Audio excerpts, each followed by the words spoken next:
I finally figured out I don't need a hero if I can be a hero. You sound like your father. Rogers makes some headway on his missing girl case, Ivy continues to be the girl you hate to love, and we dive into Princess Tiana's backstory. Let's break down Season 7, Episode 5 of Once Upon a Time right here on What Happened.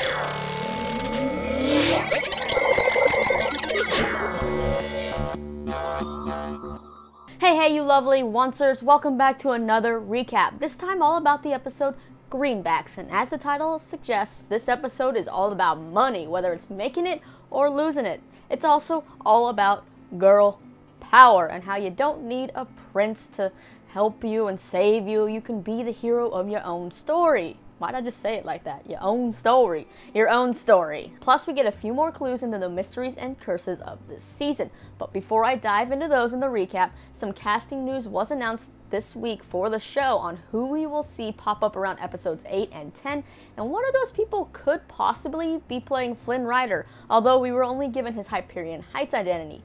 You can check out all that news in the link in the description below or in the end card. Now, let's dive into the recap. In both realms, Sabine, aka Tiana, is dealing with money issues and learning how she can fight her own battles and doesn't need a prince. So let's go with the Tiana storyline first. It looks like Princess Tiana and her mother, who Riverdale fans will recognize as Mayor McCoy, have fallen on hard times since her father passed away. They're holding an auction for all their goods because the king has once again raised taxes on everyone in the land, but there's one thing that Tiana refuses to sell. It's her father's medal from the time he was in the war. Tiana's mom thinks to solve all their problems, it's the usual fairy tale ending, that Tiana needs to go find a prince to save them. So Tiana takes her mother's advice and goes to find someone who can help with that. She ends up in a part of the kingdom where she totally sticks out like a sore thumb, but someone is there to save her.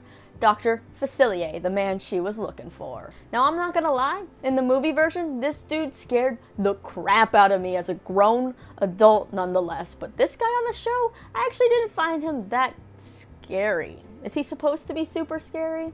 Anyway, Dr. Facilier already knows that Tiana's looking for a prince thanks to his friends on the other side. He takes a look at his bones and tells Tiana she'll find her prince later that night if she follows the Red Crow. Now, just when Tiana is about to give up wandering alone looking for some red crow because she honestly thought that a red crow really existed, she hears some real crows that lead her to the Crimson Crow Tavern, where she runs into Prince Marius, or rather Robert, who saves her from a guy trying to steal her earrings. He seems nice enough, so they have dinner and go back to the castle, and she opens up to him about her father going from cook to prince and shows him her dad's Firefly Ruby medal. Now, all seems fine and dandy, right? Like, this girl's getting her prince, things are gonna be happy. But it's like, no, fairy tales always have some kind of bump in the road, right? Well, she finds out that Robert isn't so nice, isn't the prince that she thought he was, and has stolen her dad's medal. Tiana stops him, and it turns out that Robert is not a prince. He is just a commoner, and Dr. Facilier kidnapped his true love, who was in the form of a frog,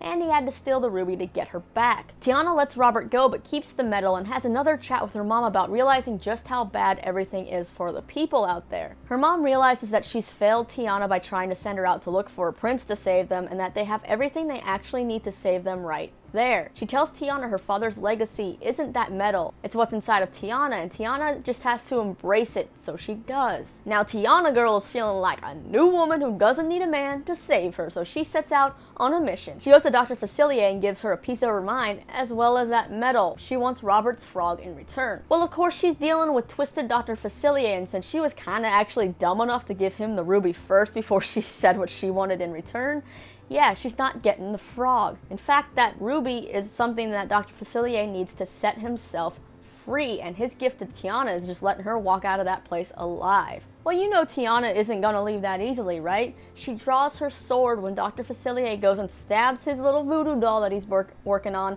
sending pain straight to Tiana. She manages to flip his table, get the doll away from him, and she grabs the frog. But you know what? By this time, Dr. Facilier doesn't really care because he already has the ruby he needed. Tiana then returns the frog to Robert, who she's actually still calling Prince Marius. She apologizes to him and asks him to help her with her plan of raiding the king's castle while he holds the ball to find the Prince a bride. ride. Well, unfortunately for her, she learns that true love's kiss ends up turning Robert back into a frog, and he hops off with his lady frog love. But you know what? It's okay. She's just happy they're reunited and true love exists, so she'll have to find someone else to help her with her raiding. Now let's move over to Hyperion Heights. For Rogers, he brings a box of evidence from his missing girl case to Ronnie's for her to store in the keg room where it will be safe. He keeps a journal from the box, though, which belonged to the missing girl and contains sketches and angsty teen poetry. He says that he sometimes likes to read it, to which Ronnie tells Rogers to get a hobby. And it's kind of true, because it kind of sounds creepy if you think about it. If we didn't know already that Rogers was looking for his lost daughter, and this daughter is probably the missing girl, obviously, it would sound super, super weird. Rogers is looking at the journal and a sketch of a tower window before going into the police station. With that drawing of the sketch of the tower window, we obviously know that Wish Realm Hook's daughter is in a tower, or was in a tower, and that's why we all thought kind of it was Rapunzel. But then after last episode with the chess thing with Alice, you know, some thoughts moved back towards Alice maybe being his daughter. But you know what? I'm going back to Rapunzel. Maybe Alice and Rapunzel came into contact at some point and taught each other chess. Or maybe multiple people on the show play chess, right? Maybe it was just to throw us off in our thinking. When Rogers goes into the police station where a drunken man has been apprehended, he's putting up a fight. Roger knocks the guy out and notices a tattoo on his wrist that matches one of the sketches in the journal. Now, when Rogers interrogates this guy about the girl who we learn is named Eloise Gardner that's been missing for 10 years, the guy says he has no idea what the dude's talking about because during that time period, he was actually in jail. When Rogers asks him about the tattoo, the guy says he got it from his cellmate who told him it wards off evil. Since the bar owner isn't pressing charges on this goon, he's free to go. But before Rogers leaves, the guy tells him that if the lost girl drew that symbol, then he'd hate to meet whatever evil she was facing. Well, it turns out this guy has actually probably met it, and probably knows who he is. Later, we see him standing on the corner across the street from the police station watching Rogers, and this dude is on his phone with someone and tells them they have a problem because someone is looking for the girl. Moving on to Sabine, she shows up at Belfry Towers to bring Lucy some of her beignets. Victoria shows up with a present for Sabine as well, an 8% raise in rent starting this month. Yeah, this woman is just cruel. When Jacinda goes off to Mr. Cluck's to relay the news to Jacinda, Sabine's actually not upset because she has a whole plan to make the rent money back plus even more and escape Victoria for good. So what is that plan? It's her famous beignets, of course. Now, Jacinda is not too keen on backing another one of Sabine's crazy schemes because this girl sounds like that friend on your Facebook that keeps trying to make you buy into their pyramid schemes or like buy a FabFitFun box. It's all just too risky for play it safe Jacinda, of course, because she's a stinking party pooper. But Sabine the Dreamer brings up Lucy, and of course bringing her up causes Jacinda to have a change of heart for now.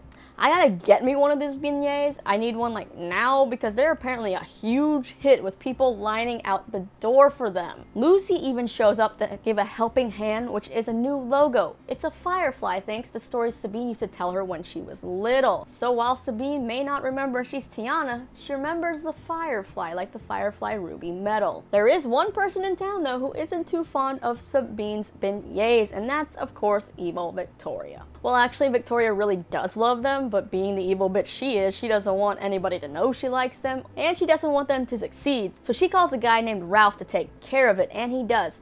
And actually, he doesn't take care of it. He wreck it. Get it? Wreck-It Ralph? I hope we meet Wreck-It Ralph. Does that mean he's coming to this show? Like, that would be so cool. Well, this Wreck-It Ralph, who we don't see, sets fire to the kitchen, which immediately puts Jacinda in her pissy mood again as she yells at Sabine and tells her to grow up and stop dreaming. Seriously, still not a huge fan of Jacinda. Like, I tried to give her the benefit of the doubt. You know, new characters, give them a little bit of time to grow on you, but she is not doing it for me, and this episode just solidified my dislike for her. Sure, her intentions are probably good, but like, something about her is just so grating. Sabine is now crushed and gives Jacinda the box of money from the beignets and tells her it contains about 2 months' rent and tells her that's enough time for Jacinda to find a new job and another roommate. When Lucy shows up to give Sabine one of her pep talks, it just doesn't work. So instead she uses her pep talks on Jacinda. Jacinda ends up finding Sabine and apologizes for pretty much being a bad friend. To make up for it, Jacinda used all the rent money to buy a real fixer-upper of a food truck thanks to the help of Rogers from the impound lot. Looks like Jacinda's finally on board for Sabine's dream of a food truck of beignets. I hope it has some really cool name. Like, are we thinking of beignet food truck names yet? I can't think of any off the top of my head, but I'm excited to see what they come up with for that. Sabine goes to show her thanks to Rogers with a bag of beignets, and he informs her what we actually kind of already knew. The fire wasn't an accident, but they have nothing on the person because the cameras were destroyed. And of course, both have a pretty good idea, though, on who the evil behind this plot is. We then go to that evil person who is cruising around on this show's version of Instagram and sees a pic of Jacinda and Sabine in their new food truck looking happy. So I can't wait to see how Victoria tries to ruin this plan. Moving on to Henry, Ivy, Ronnie, and more of Victoria. At the beginning of the episode, we see Victoria paying a visit to that witch in the top of her tower again, and I read many of you think this is Mother Gothel. Since destroying Lucy's belief is not going so well, the witch tells Victoria she has to then destroy it from the roots, which I'm guessing basically taking out all the roots for Lucy is taking out all the people that love her and that she loves back. The witch also wants her special brew of tea, so Victoria sends Ivy to get her a bunch of herbs. Ronnie's still trying to get Henry and Jacinda together, so of course she asks Henry why he was with Ivy the other night. Henry, just being the good guy that he is trying to give Ivy the benefit of the doubt and thinks that people may have her wrong. Ronnie is just like, you know what, I've heard this story before and it doesn't end well for guys like you, Henry. Ivy returns with Victoria's herbs, and when she asks what Victoria is going to do with them, we see just how ruthless Victoria is again. And enough complaining. Don't think for 1 second that I wouldn't trade in my own daughter for an actual assistant. It's time you shut up and earn your job title. Which pisses Ivy off, so she watches Victoria on the security cameras to see where she's going with those herbs. It ends up being the top floor where we know the witch is, so Ivy calls Henry and leaves him a message saying that if he wants dirt on her mother to call him. Henry then goes to Ronnie to tell her that Ivy has something on Victoria and maybe see she's not so bad after all, but you know what? Ronnie isn't buying it and once again expresses her concern. Henry just tells Ronnie that he appreciates her mama bear routine, but she's not his mom, as far as he knows. Yeah, well, if your mother were standing here, she'd tell you 3 things. Get back to writing, take Jacinda on a date, and tip me well for giving you the advice you so desperately need to hear. When Henry goes to the bathroom, for some reason he's one of the few people on the planet, most likely, that doesn't have a passcode lock on his phone. Or he just got up, left his phone unlocked. I don't know why. Ronnie ends up seeing a text from Ivy asking Henry to meet her at the Belfry Tower, so Ronnie responds for him saying he'll be right there and then deletes all evidence of it. Ronnie goes to meet Ivy to feel her out and see if she's really trying to help them. Ivy points out that she's risked a lot trying to help them and she wouldn't do it for nothing, because we all know what Victoria could do if she found out. Pretty much make her scrub toilets and make her life a living hell. Ivy takes Ronnie up to the top floor of the towers, but the witch is nowhere to be found. Did Victoria find out that Ivy was snooping around and hide the witch? Or did maybe Ivy go up to the top tower before calling Henry or texting Henry? Well, with the witch nowhere around, Ivy and Ronnie do see the teapot with 2 cups, so they know Victoria wasn't up there alone. Ronnie is about to give up on what they're really looking for when she sees something poking out of a box and takes it out. Ronnie then asks Henry to come to the bar and fesses up to deleting, the texts from Ivy and everything, but she just had to see if she could trust Ivy. Ronnie then shows him what she found in that box. It's a picture of her and a little boy. It's little Henry, but of course she doesn't recognize him, and she barely recognizes herself because she says she's never owned any clothes like that in her life. Henry then points out that he actually knows who the child in the picture is. It's him. So just as it was like, okay, maybe we can trust Ivy because we know she's tired of Victoria's crap here and she wants to get her back somehow, right? And so teaming up with Victoria's enemies would totally piss Victoria off. But we can't trust her, right? Well, Ivy goes back up to the top floor and the witch comes out of hiding, and it looks like Ivy's the one who told her to hide from Ronnie. So that girl went to check things out before she called Henry. Whatever Ivy is up to seems to be working though, because she now has everyone trusting her, or so it seems. And the witch points out that Ivy has done a good job of even convincing Victoria that Victoria is in charge of everything. Ivy asks the witch to lie about the broken teapot to her mom and keep up her charade, but she also has one more request. And don't call me Ivy. It's Drizella. Oh, guys, okay, so I'm going through a real dilemma here because I actually really love Ivy, but I also really hate Ivy. But then I also just really love her too. Like, Adeline Kane is doing so well at playing Ivy and playing that duality, and like, she's actually really believable when we see that vulnerable side of Ivy, even if Ivy is like acting like she's, being nice. Ah, she's just so good. Alright, so now we know Ivy and Victoria are both dealing with this witch, so what is Ivy gonna get out of this witch? Or should I call her Drizella now? I guess I should call her Drizella to make her happy.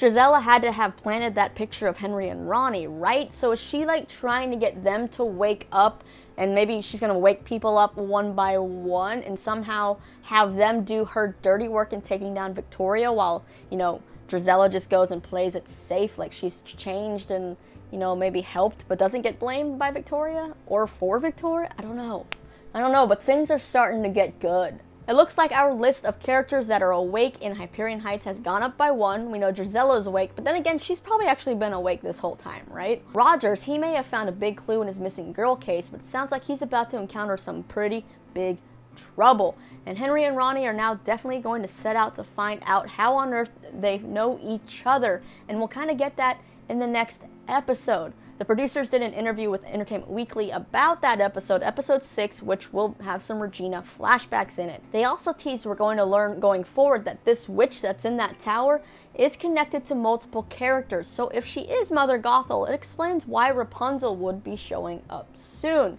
Oh, and for you Regina lovers out there that want her to find some happiness, the producers did say that her potential love interest is coming in the second half of the season. So we have a little while to wait for that. But next episode, we will see her have an unlikely pairing with Drizella, which I'm kind of looking forward to, although I'm thinking Drizella is going to not be too nice in it. As an episode, though, I did enjoy getting to know Tiana and Sabine a little more, but this story, I don't know, it just didn't captivate me that much. It just felt kind of slow, like it slowed things down.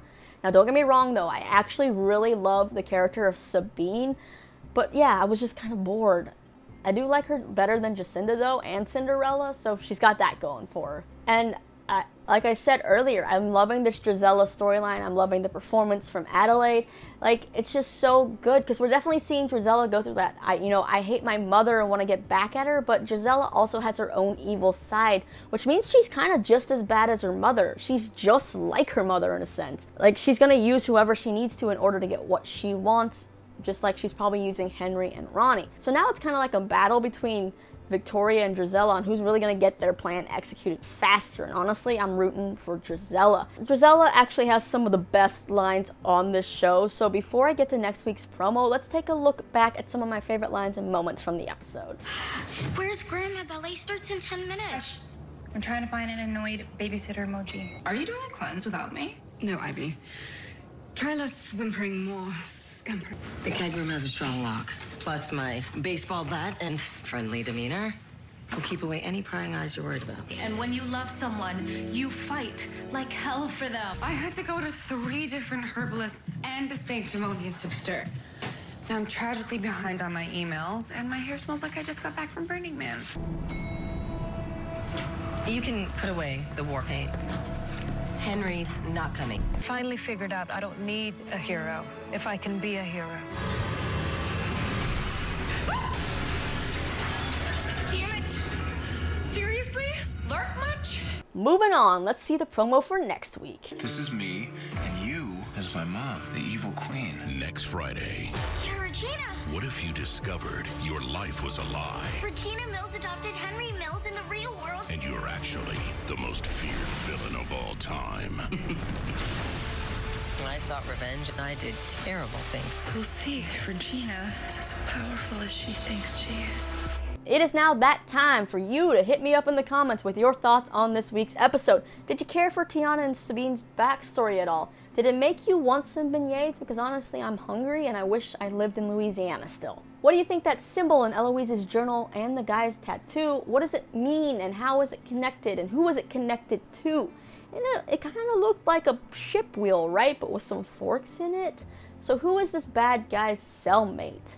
That's the real question.